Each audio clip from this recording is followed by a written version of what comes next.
The outcast princess. The crystalline spires of the Tethys imperial palace glittered in the light of 3 suns, their iridescent surfaces refracting rainbows across the sprawling capital city. Within the Grand Council chamber, Princess Zara stood before the assembled nobles, her luminescent skin pale with fear and determination. Her forearms trembled slightly, but her voice rang out clear and strong.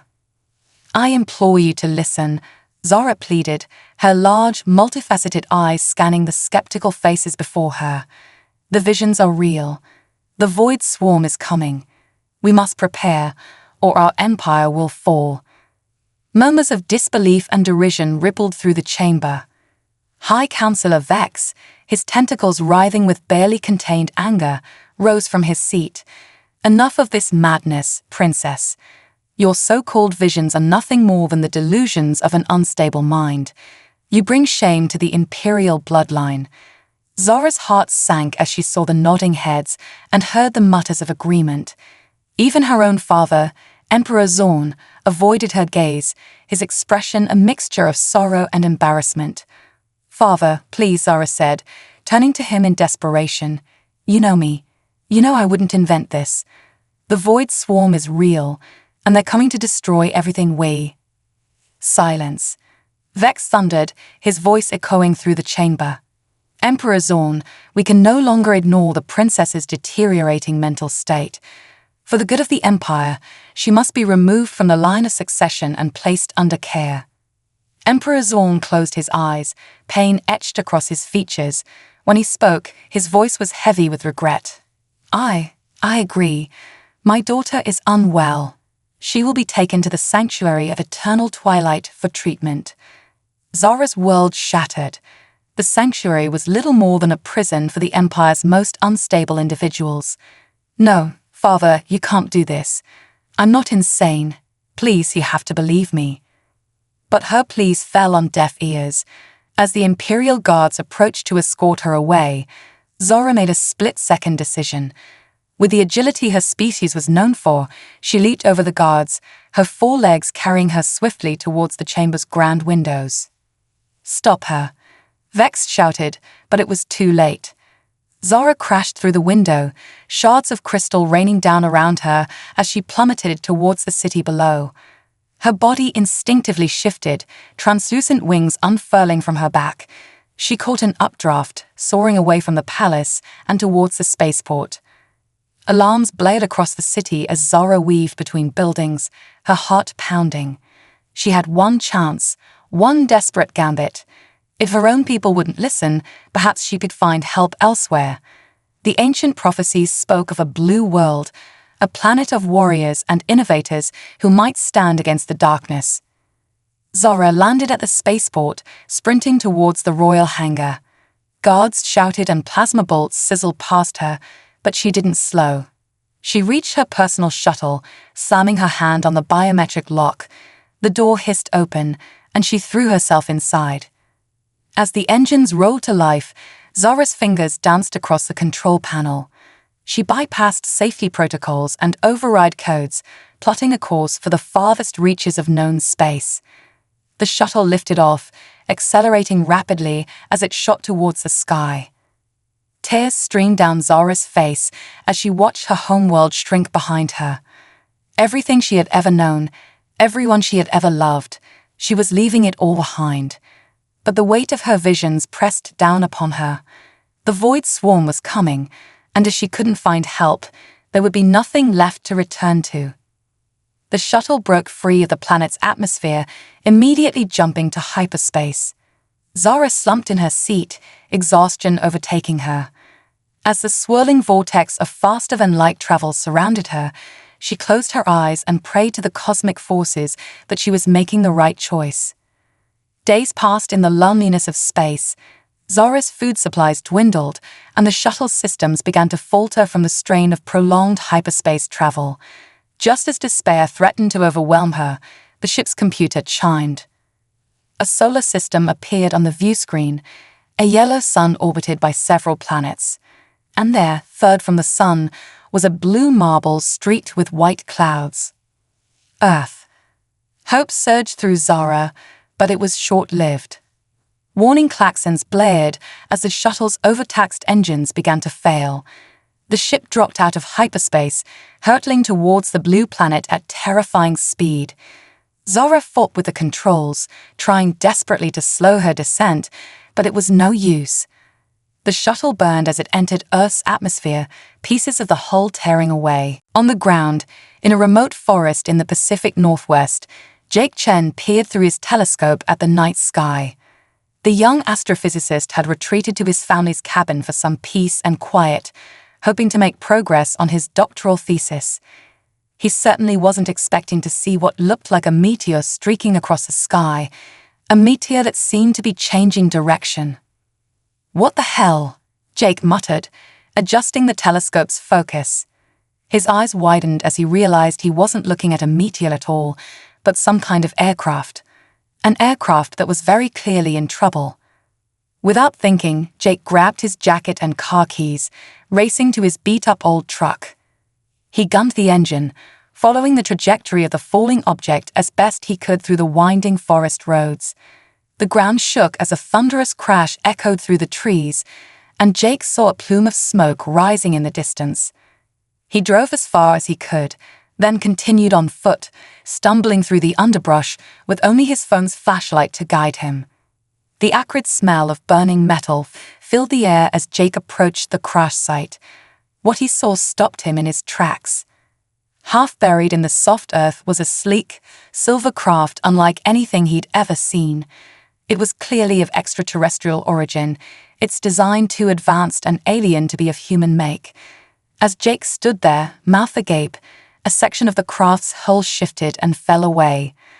And out stepped a being that would change Jake's life, and the fate of two worlds forever.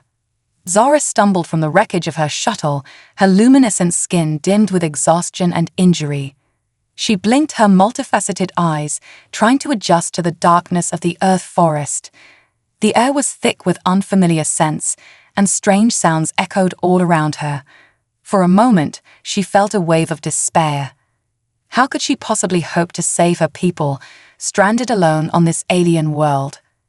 Then she saw him, a figure approaching cautiously through the trees, a human just like in the ancient texts. Hope and fear warred within her as she took a shaky step forward. "Please," Zara said, her translator struggling to form the unfamiliar human language. "I come in peace. I need your help. My world, all worlds, are in danger." Jake stared in amazement at the alien before him. She was unlike anything he'd ever imagined, beautiful and strange and utterly captivating. But he could see she was injured, frightened.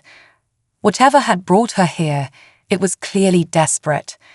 He held up his hands in what he hoped was a universal gesture of peace.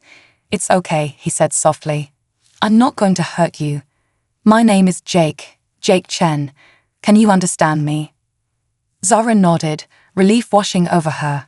"I am Princess Zara of the Galactic Tathes Empire, and I have come to warn you of a threat that will consume us all if we don't act now." As the first light of dawn began to filter through the trees, Jake and Zara stood facing each other, human and alien, strangers from distant worlds. Neither could have imagined the journey that lay ahead, the challenges they would face, or the bond that would form between them. But in that moment, on a quiet hillside in the forests of Earth, the fate of galaxies hung in the balance. And so began the greatest adventure either world had ever known. Unlikely allies. The morning sun filtered through the dusty windows of Jake's cabin, casting long shadows across the worn wooden floor. Zara sat perched on the edge of a threadbare couch, her forearms wrapped around herself as if for protection. Jake returned from the kitchen, offering her a steaming mug. "It's just tea," he said gently. "I wasn't sure what you could eat or drink, but I figured hot water and herbs might be safe." Zara accepted the mug gratefully, her luminescent skin pulsing softly as she inhaled the unfamiliar aroma. "Thank you," she said, her translator doing its best to convey the depth of her gratitude. She took a small sip, her multifaceted eyes widening in surprise. "It's pleasant." Jake sat across from her, his mind still reeling from the events of the past few hours. He had an alien princess in his living room, drinking tea and warning of an impending galactic invasion. It was like something out of the sci-fi novels he devoured as a kid. "Okay," he said, taking a deep breath. "Let's start from the beginning.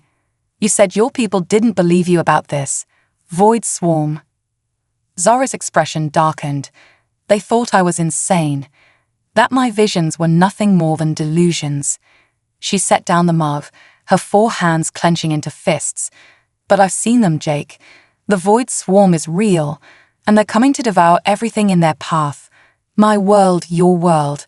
None will be spared if we don't find a way to stop them." Jake leaned forward, his scientific mind already racing with questions. "These visions, how do they work? Are they some kind of psychic ability your species has?" Zara shook her head. "No, it's different. About a year ago, I discovered an ancient artifact in the depths of our Imperial archives. When I touched it, it showed me glimpses of the future. Terrible, nightmarish images of destruction and chaos." She shuddered at the memory. "But it also showed me hope. It showed me this world, Earth, and it showed me you." Jake blinked in surprise. "Me? But how is that possible? I'm nobody special." A small smile played at the corners of Zara's mouth. "The artifact didn't explain why, but I believe you have a crucial role to play in what's to come. Your world's technology, while primitive compared to ours in many ways, is unique. You approach problems differently. That creativity, that innovation, it might be the key to defeating the void swarm." Jake ran a hand through his disheveled hair, his mind spinning with the implications. "All right, let's say I believe you. What do we do now? How do we convince people that this threat is real?" Zara's expression grew determined. "We need to establish contact with my homeworld. If we can provide proof of my presence here, of the validity of my warnings, perhaps they'll finally listen. And we need to alert your world's leaders. The void swarm is coming, Jake. We don't have much time." Jake nodded, a plan already forming in his mind. "I have some contacts at NASA from my doctoral program. It's not much, but it might be a start. And as for contacting your home," he glanced out the window at the wreckage of Zara's shuttle, barely visible through the trees. "I think we might be able to salvage some of your ship's communication systems." Over the next few days, Jake and Zara worked tirelessly. They salvaged what they could from the crashed shuttle, Jake marveling at the advanced technology even as he struggled to understand it. Zara, for her part, was equally fascinated by human ingenuity, watching in amazement as Jake jury-rigged Earth components to interface with her alien tech. As they worked, they talked. Jake told Zara about Earth's history, its triumphs and its struggles. Zara shared stories of the galactic Tethys Empire, of worlds beyond Jake's wildest imagination. Despite their vast differences, they found common ground, a shared love of discovery, a desire to protect their people, and a growing trust in each other. Finally, after days of effort, they managed to establish a weak communication link with the Tethys homeworld. The response was immediate and hostile. Princess Zara, High Counselor Vex's voice crackled through the makeshift communicator, dripping with disdain. "Your little escapade has caused quite the uproar. Return to us immediately, and perhaps the Emperor will show mercy." Zara's luminescent skin flared with anger. "I will not return until you listen, Vex. The void swarm is real, and I have proof. I've made contact with the humans, just as the prophecy foretold. They can help us, if you'll only—" "Enough," Vex thundered. "Your delusions have gone too far. Consorting with primitive species, spreading panic. You leave us no choice. By imperial decree, you are hereby stripped of your title and branded a traitor to the Empire. Any world harboring you will be considered an enemy of Tethys." The communication cut off abruptly, leaving Jake and Zara in stunned silence. "I'm so sorry," Jake said softly, placing a comforting hand on Zara's shoulder. Zara took a shuddering breath, then straightened, her eyes blazing with determination. "No, this changes nothing. We must continue with our plan, Your leaders must be warned." Jake nodded, his own resolve strengthening. "I've managed to get us a meeting with Dr. Elaine Foster at NASA. She's the head of their exobiology department. If anyone will listen to us, it's her." The journey to NASA's headquarters was tense. They had done their best to disguise Zora's alien nature, draping her in loose clothing and dark glasses, but Jake's heart raced every time someone glanced their way. By some miracle, they made it to Dr. Foster's office without incident. Dr. Foster, a stern-looking woman in her 50s, raised an eyebrow as Jake and Zora entered. "Dr. Chen," she said coolly, "I agreed to this meeting as a courtesy to your advisor. I hope you haven't wasted my time with some crackpot theory about." Her words died in her throat as Zora removed her disguise, revealing her true alien form. Dr. Foster's eyes widened, her hand reaching for her phone. "Security, I need." "Please," Zora said, holding up all four of her hands in a gesture of peace. "We mean you no harm, but you must listen. Your world is in grave danger." For the next hour, Zora and Jake laid out everything they knew about the Void Swarm, the prophecy, and the impending invasion. Dr. Foster listened in stunned silence, her initial skepticism giving way to growing concern. "This is unprecedented," she said finally, her voice shaky. "If what you're saying is true, we need to inform the highest levels of government immediately." Jake felt a surge of hope. "You believe us?" Dr. Foster's expression was grim. "I believe that we have an alien visitor with technology far beyond our own. Whether or not this invasion is real, we can't afford to take that chance." What followed was a whirlwind of activity. Jake and Zora found themselves whisked away to secure government facilities, subjected to countless interviews and debriefings. Zora's presence sent shockwaves through the scientific community and corridors of power alike. Some, like Dr. Foster, saw the potential threat and the need for immediate action. Others dismissed Zora's warnings as the ravings of a delusional alien or, worse, as part of some elaborate hoax. Through it all, Jake stood by Zora's side, lending his scientific expertise and unwavering support. He watched in awe as she addressed rooms full of world leaders and top military brass, her determination never wavering even in the face of skepticism and outright hostility. But as days turned to weeks, with no sign of the Void Swarm, doubt began to creep in. Jake could see the toll it was taking on Zora, the weight of two worlds resting on her shoulders. One night, as they sat alone in the sparse quarters they'd been assigned, Zora's composure finally cracked. "What if they're right?" she whispered, her luminescent skin dim with despair. "What if I truly am mad, and I've doomed my people and endangered yours for nothing?" Jake took her hands in his, marveling at how natural it felt despite that alien nature. "Hey," he said softly, waiting until her multifaceted eyes met his. "I believe you. No matter what anyone else says, I believe you. And we're going to keep fighting until everyone else does too." Zora's grip tightened on his hands, a small smile breaking through her sorrow. "Thank you, Jake. I don't know what I'd do without you." As they sat there, an unlikely pair united against impossible odds, neither could have imagined the chaos that was about to engulf them. For even as doubt gnawed at Earth's leaders, the Void Swarm was drawing ever closer, poised to strike at the heart of both their worlds. The true test of their bond, and of humanity's resolve, was about to begin. The invasion begins. The first signs of the impending disaster came not with a bang, but with an eerie silence. Across Earth, communications satellites suddenly went dark, plunging vast swaths of the planet into a digital blackout. In secure bunkers and military installations, officials scrambled to understand what was happening. Jake and Zora were in the middle of yet another debriefing when alarms began blaring throughout the facility. Colonel Harriet Blackwood, their primary military liaison, burst into the room, her face ashen. "It's happening," she said, her voice tight with barely controlled fear. "We're picking up massive energy signatures in orbit. Whatever's up there, it's like nothing we've ever seen."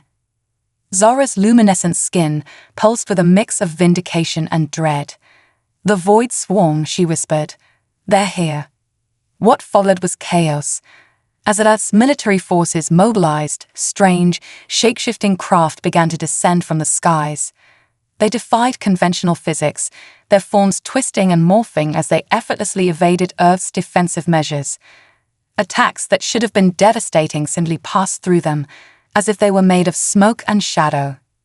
Jake watched in horror as live feeds showed major cities around the world coming under attack. The Void Swarm moved with terrifying efficiency, their otherworldly technology overwhelming Earth's defenses. "We need to do something," Jake said, turning to Zara.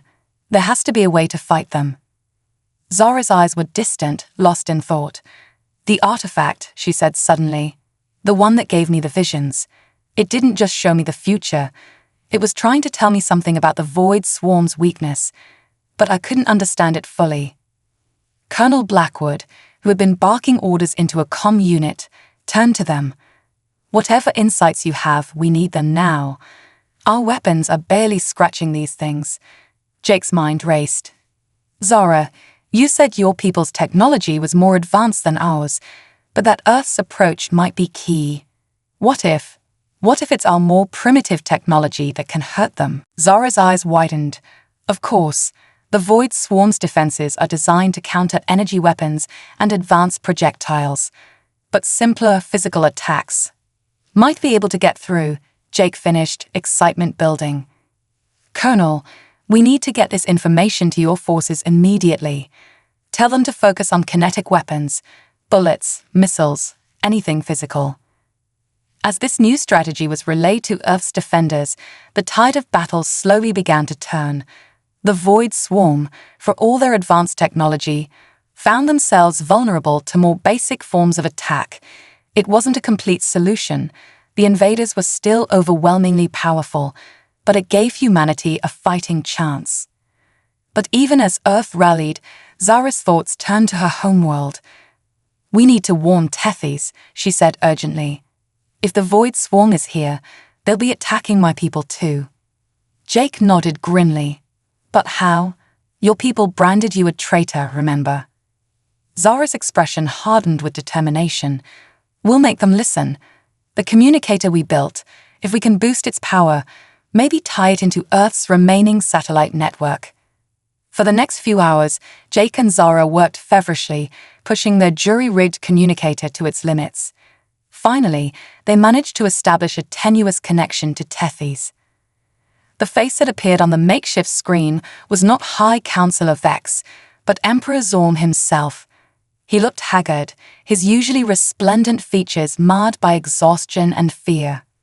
"Father," Zara gasped, a mix of emotions flooding through her. "Zara," Zorm said, his voice thick with regret. "You were right. The Void Swarm. They're everywhere. Our defenses are failing. I'm so sorry I didn't believe you." Zara pushed aside her hurt, focusing on the crisis at hand. "Father, listen carefully. Your weapons won't be effective against them. You need to switch to kinetic attacks, physical projectiles. It's not a perfect solution, but it's the only way to hurt them." As Zara relayed Earth's hard-won knowledge, Jake watched the Emperor's expression shift from despair to cautious hope. When Zara finished, Zorn looked at her with newfound respect. "You've saved us all, my daughter," he said softly. "I only hope it's not too late." The communication cut off abruptly, leaving Jake and Zara in tense silence. They had done all they could for now. The fate of two worlds hung in the balance. As days turned into weeks, the war against the Void Swarm raged on. Earth's cities lay in ruins, but its people fought with a tenacity that surprised even Zara. Humanity, faced with extinction, showed its true resilience. Jake found himself thrust into a role he never could have imagined, working alongside top scientists and military strategists to find new ways to combat the invaders. His unconventional thinking, combined with Zara's knowledge of advanced technology, led to breakthrough after breakthrough. Zara, for her part, became a symbol of hope for both humans and her own people. Her warnings, once dismissed as madness, were now hated with religious fervor. She split her time between advising Earth's leaders and communicating strategies to Tethys, bridging the gap between two worlds united in desperate struggle. But the toll of war weighed heavily on them both. Late one night, as they stood on the roof of their secure facility, watching distant flashes of battle illuminate the horizon, Zara turned to Jake, her luminescent skin dim with sorrow. "I'm sorry," she said softly. "I brought this war to your world. All this death, this destruction." Jake took her hand, marveling as always at how right it felt despite its alien nature. "You didn't bring this war, Zara. You tried to warn us, to prepare us. Without you, we'd all be dead already." Zara's multifaceted eyes met his, shimmering with unshed tears. "How can you be so strong, so hopeful, in the face of all this?" Jake smiled, squeezing her hand gently. "Because I have you. We're in this together, remember? Two worlds, united against the darkness." As they stood there, an unlikely pair gazing out at a world at war, neither Jake nor Zara could have imagined the challenges that still lay ahead. The Void Swarm was far from defeated, and darker secrets lurked behind their invasion, secrets that would shake both Earth and Tethys to their very foundations. But in that moment, with the fate of galaxies hanging in the balance, they found strength in each other.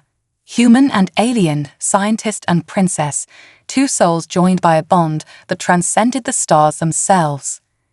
The war raged on, but hope burned bright in the darkness, and as long as Jake and Zara stood together, that hope would never die. Battle for two worlds. The war against the Void Swarm had entered its third month, and both Earth and Tethys were showing signs of strain. Cities lay in ruins, populations huddled in underground shelters, and the relentless attacks of the invaders seemed never-ending. But amid the chaos and destruction, a spark of hope had begun to grow.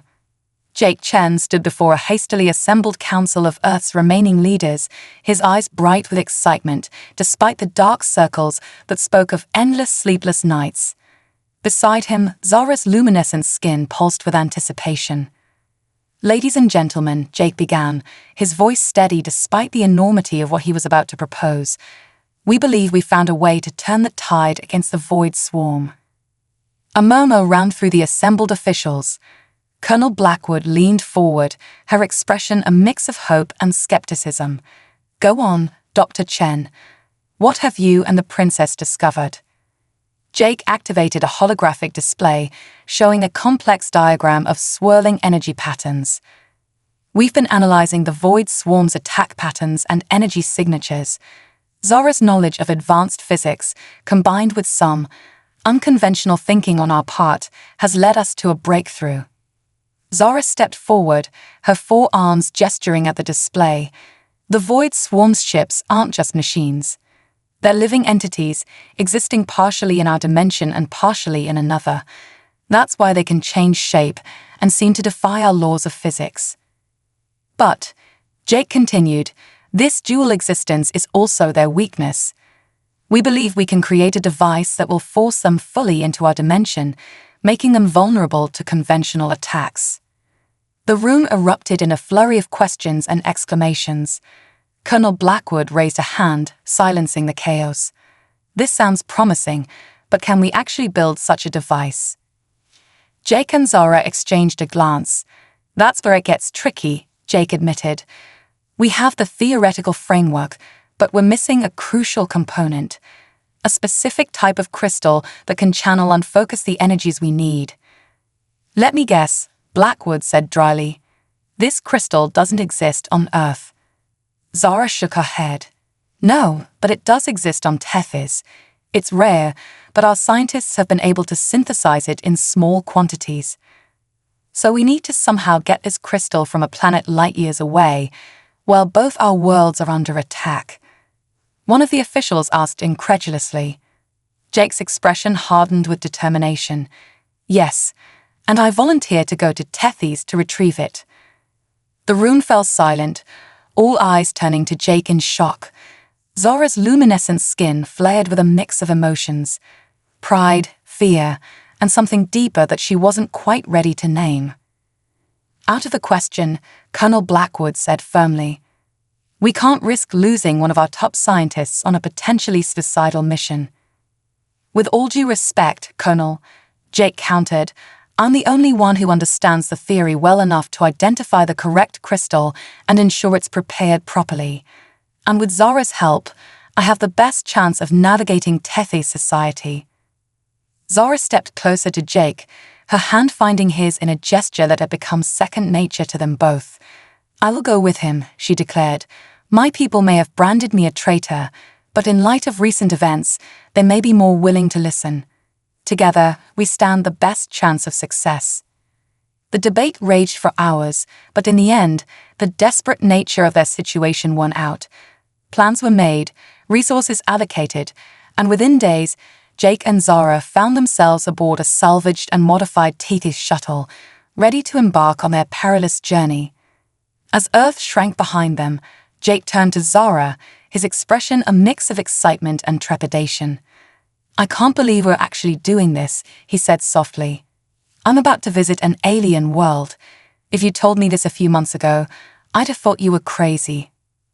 Zara's multifaceted eyes sparkled with amusement, and I never imagined I'd be returning home with a human by my side.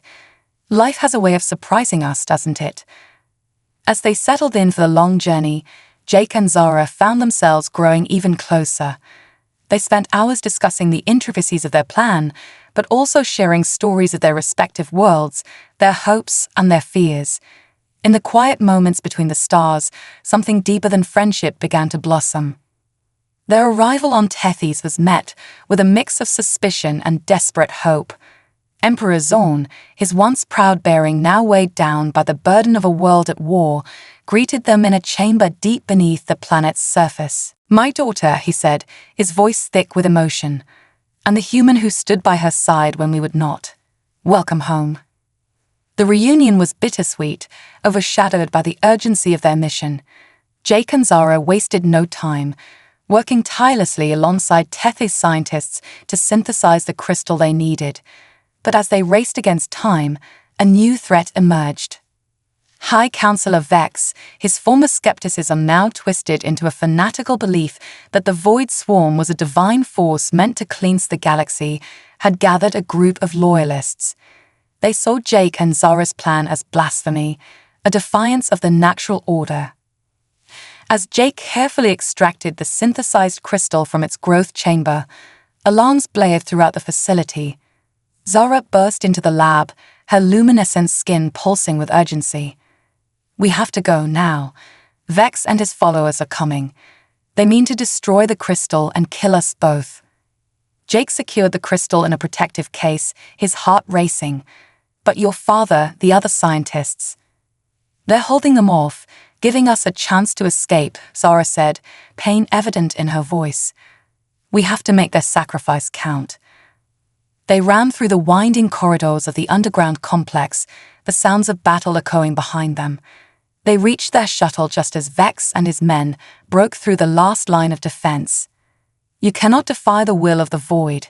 Vex screamed, his tentacles writhing in fury. The cleansing must not be stopped. As plasma bolts sizzled past them, Jake and Zara sealed themselves in the shuttle. With Zara at the controls, they blasted out of the hangar, streaking into the war-torn skies of Tethys. But their escape was short-lived. A Void Swarm ship, alerted by the commotion, bore down on them with terrifying speed. As Zara executed evasive maneuvers that pushed the shuttle to its limits, Jake clutched the case containing the crystal, knowing that the fate of two worlds rested in his hands. We're not going to make it, Zara said through gritted teeth, her forearms working furiously at the controls. The jump drive is damaged. We can't outrun them. Jake's mind raced, an insane idea forming. We don't need to outrun them, he said, his voice steady despite his fear. We just need to get close enough to Earth to transmit the crystal's atomic structure. Dr. Foster can synthesize it if she has the data. Zara's eyes widened as she grasped his plan.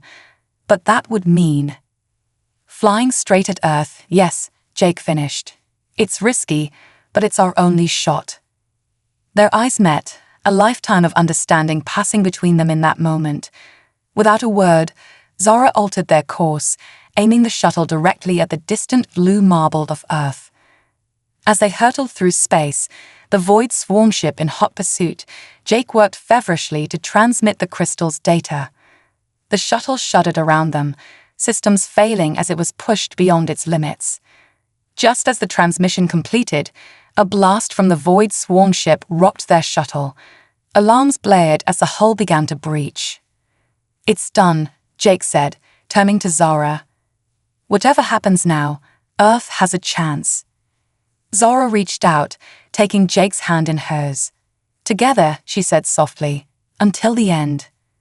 As their crippled ship plummeted towards Earth's atmosphere, Jake and Zara held each other close. They had done all they could. Now, the fate of two worlds rested in the hands of those they'd left behind. The shuttle streaked across the sky like a falling star, a brief, brilliant moment of hope in a universe at war. And as Jake and Zara faced their destiny together, they knew that their bond, a love that spanned galaxies, would live on, a testament to the power of unity in the face of overwhelming odds. The battle for two worlds raged on, but thanks to their sacrifice, hope burned brighter than ever before. The enemy within.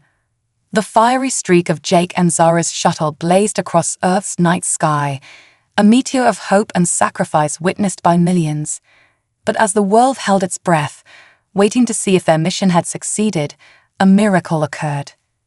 Mere moments before impact, the shuttle's emergency systems engaged. A cocoon of energy enveloped the craft, slowing its descent. It crashed into the Atlantic Ocean with tremendous force, but the protective field held.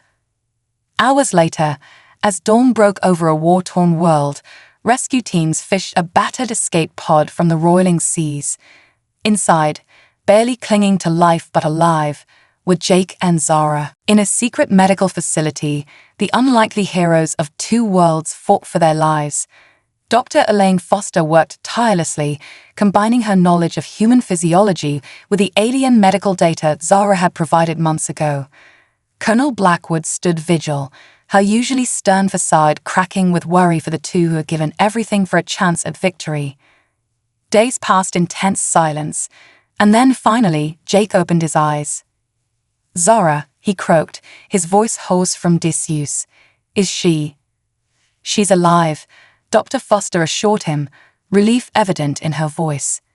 "You both are, against all odds, and the data you sent. We did it, Jake. We synthesized the crystal." As Jake's mind cleared, the implications hit him. The device, did it work? Colonel Blackwood stepped forward, a rare smile on her face. "It worked better than we could have hoped. The Void swarm ships caught in the field were completely vulnerable. We've pushed them back from Earth, and Tethys reports similar successes." Joy surged through Jake, but it was short-lived. As he tried to sit up, pain lanced through his body. "I need to see her," he gasped. "Please." They wheeled him to Zara's room, where the alien princess lay still and pale, her luminescent skin barely glowing. Jake reached out, taking one of her 4 hands in his. "Come on, Zara," he whispered. "We made it this far. Don't give up now." As if in response to his touch, Zara's multifaceted eyes fluttered open. "Jake," she breathed, a smile spreading across her face. "We did it." "We did it," he confirmed, tears of joy and relief streaming down his face. But their victory celebration was cut short. Alarms blared throughout the facility, and Colonel Blackwood burst into the room, her expression grim. "We've got a problem," she said. "A big one." As Jake and Zara recovered, they learned the full extent of the situation. While the device had given Earth and Tethys a fighting chance, the Void swarm was far from defeated. Worse, disturbing reports were coming in from both worlds. Stories of people acting strangely, of trusted officials making decisions that aided the enemy. "It's like they're being controlled somehow," Dr. Foster explained, her brow furrowed with concern. "We're calling them the Touched. They seem normal most of the time, but in crucial moments, they act in ways that benefit the Void swarm." Jake's mind raced with the implications. "It's not just an invasion," he said slowly. "It's an infiltration. The Void Swarm isn't just trying to destroy our worlds. They're trying to subvert them from within," Zara finished, her luminescent skin pulsing with agitation. The next few weeks were a whirlwind of activity. As they continued to recover, Jake and Zara threw themselves into understanding this new threat. They pored over reports, analyzed data, and conducted experiments on willing subjects who believed they might be touched. Their breakthrough came, as so many had before, from the unique combination of their perspectives. Jake's understanding of human neuroscience and Zara's knowledge of advanced Tethys biotechnology led them to a chilling discovery. "It's a kind of quantum entanglement," Jake explained to a room full of grim-faced officials. "The Void Swarm isn't just a physical invasion force. They're a hive mind, capable of reaching across vast distances to influence susceptible minds." Zara nodded, her forearms gesticulating as she added, "This explains how they've been able to coordinate such massive attacks across two worlds. It's not just strategy, they're literally of one mind." "So how do we stop it?" Colonel Blackwood demanded. "How do we know who's been touched and who hasn't?" Jake and Zara exchanged a glance. "We have a theory," Jake said cautiously. "If we can modify the dimensional shift device to focus on neural patterns instead of physical matter, we might be able to sever the connection between the touched and the Void Swarm," Zara finished. The room erupted in a flurry of questions and arguments, but as the debate raged, Jake noticed something odd. Dr. Foster, usually at the forefront of such discussions, was hanging back, her expression unreadable. As the meeting adjourned, Jake pulled Zara aside. "Did you notice anything strange about Dr. Foster?" he whispered. Zara's multifaceted eyes narrowed. "Now that you mention it, Jake, you don't think?" Before they could discuss it further, an explosion rocked the facility. Alarms blared as smoke filled the corridors. Through the chaos, Jake caught a glimpse of Dr. Foster running towards the lab where the dimensional shift device was kept. "No," he breathed, realization dawning. "She's touched." Jake and Zara raced after her, their bodies still not fully healed, but driven by desperate urgency. They burst into the lab just as Foster was about to smash the device. "Elaine, stop," Jake shouted. "This isn't you. The Void Swarm is controlling you."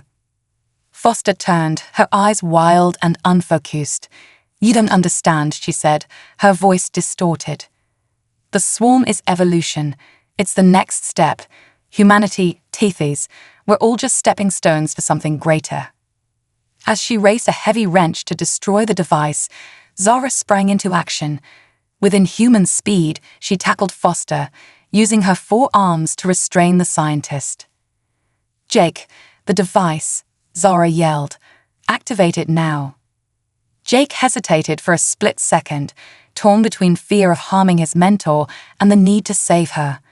Then, with a silent prayer, he activated the modified dimensional shift device. A wave of energy pulsed through the room. Foster convulsed in Zara's grip, then went limp. For a heart-stopping moment, Jake feared they'd killed her.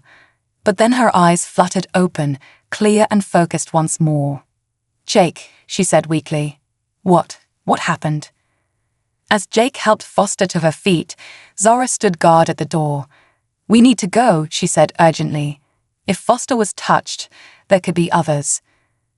The next hours were a blur of action. Jake, Zara, and a shaken but determined Dr. Foster worked with Colonel Blackwood to identify and treat other touched individuals. The modified device proved effective, severing the Void Swarm's control without harming the affected individuals. But as they made progress, a disturbing realization set in.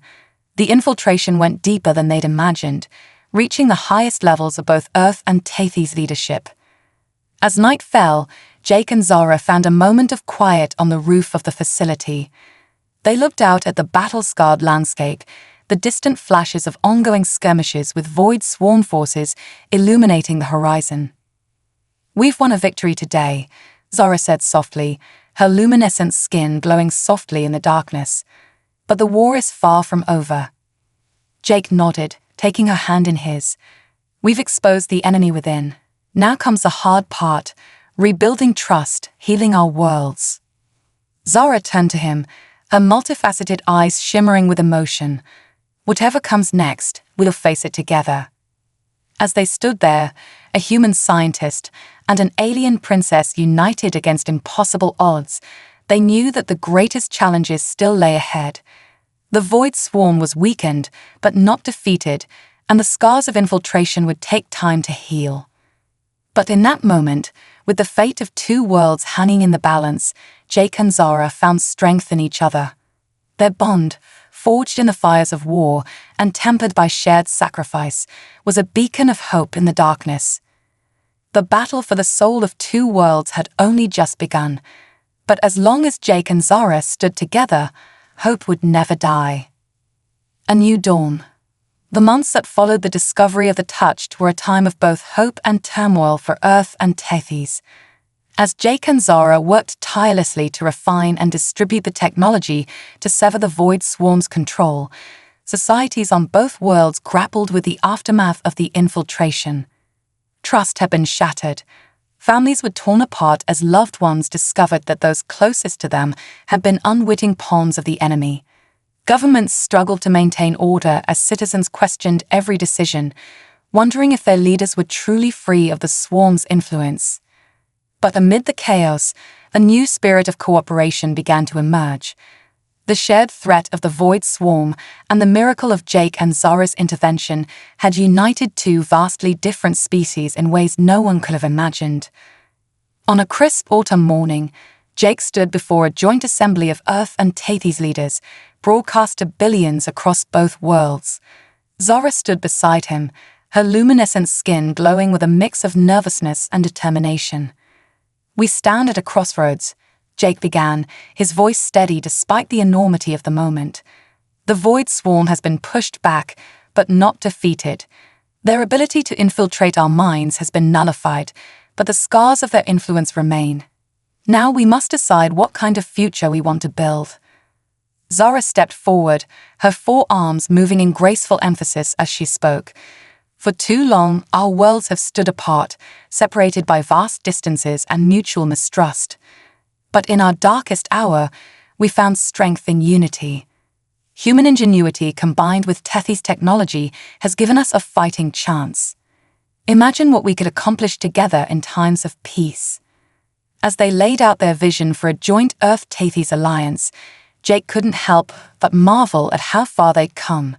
From that first chaotic meeting in the woods to standing here, proposing a new future for two worlds, it seemed almost unreal. The debate that followed was intense. There were those on both sides who feared such close cooperation, who argued for isolation and self-reliance. But in the end, the tide of history could not be turned back. The assembly voted overwhelmingly in favor of the alliance. As the crowds erupted in cheers, Jake turned to Zara, his heart swelling with emotion. "We did it," he said softly. Zara's multifaceted eyes shimmered with joy. "No, Jake, we've only just begun." The next year was one of unprecedented change and growth. Joint scientific endeavors flourished as humans and Tethys worked side by side, pushing the boundaries of knowledge in ways neither species could have achieved alone. Cultural exchanges brought new art, music, and ideas flowing between the worlds. Jake found himself at the heart of it all, working with scientists from both planets to further refine the dimensional shift technology. They made breakthrough after breakthrough, not just in defense against the Void Swarm, but in energy production, medicine, and space travel. Zara, for her part, became a bridge between the two worlds. Her unique perspective as both a princess of Tethys and a hero of Earth made her an invaluable diplomat. She worked tirelessly to smooth over cultural misunderstandings and foster genuine connections between humans and Tethys. But even as they celebrated their successes, Jake and Zara knew that the greatest challenge still lay ahead. The Void Swarm, though pushed back, was regrouping. Intelligence reports suggested they were adapting, evolving in response to the Allies' new defenses. Late one night, as they pored over the latest data in their shared lab, Jake leaned back in his chair with a sigh. "We've come so far," he said, running a hand through his disheveled hair. "But sometimes I wonder if it's enough. The swarm is still out there, and they're learning." Zara moved to his side, placing a comforting hand on his shoulder. "We're learning too, Jake. Every day, we grow stronger together. And we have something the swarm can never understand." Jake looked up at her, a small smile tugging at his lips. "Oh, and what's that?" "Love," Zara said simply. "Not just between us, but the love that drives us to protect our peoples, to build a better future." The swarm is a hive mind, driven by cold logic and the need to consume. They can't comprehend the power of individuals choosing to stand together. As Jake gazed into Zara's multifaceted eyes, he felt a surge of emotion that still took his breath away, even after all this time. He stood, taking her 4 hands in his 2. "You're right," he said softly. "And speaking of love..." He reached into his pocket, pulling out a small box. Inside was a ring, unlike any on Earth or Tethys, a band of intertwined metals from both worlds, set with a shard of the crystal that had turned the tide of the war. "Zara," Jake said, his voice thick with emotion, "I know our worlds are different. Our biology's barely compatible. I know we face challenges greater than any in history. But I also know that I love you more than I ever thought possible. Will you marry me?" Zara's luminescent skin pulsed with a rainbow of colors, tears shimmering in her eyes. "Oh, Jake," she breathed. "Yes, 1,000 times, yes." As they sealed their engagement with a kiss, alarms suddenly blared throughout the facility. They broke apart, rushing to the monitors. What they saw made their hearts race. Massive energy signatures were appearing at the edge of the solar system. The void swarm was back, and in greater numbers than ever before. Jake and Zara exchanged a glance, a lifetime of understanding passing between them in an instant. Without a word, they sprang into action, sending out alerts and preparing their latest defenses. As they worked, Jake couldn't help but smile. Yes, they faced a terrible threat. Yes, the road ahead would be hard. But he was no longer the frightened scientist who had stumbled upon an alien princess in the woods. And Zara was no longer the exile, desperate to save her people alone. They were stronger now, not just as individuals, but as the heart of an alliance between 2 worlds. Whatever the void swarm threw at them, they would face it together. And in that unity, in the love that bound not just them but their peoples, lay the seeds of ultimate victory. As the forces of Earth and Tethys mobilized for the greatest battle in their history, Jake and Zara stood hand in hand, ready to face whatever came. The dawn of a new era was breaking, and though darkness threatened, they would meet it with the light of hope, love, and unity. The final battle for 2 worlds was about to begin, but this time they were ready. This time they would fight not just for survival, but for a future brighter than either world had ever dreamed possible. And in the end, it would be love, for each other, for their peoples, for life itself, that would light the way to victory.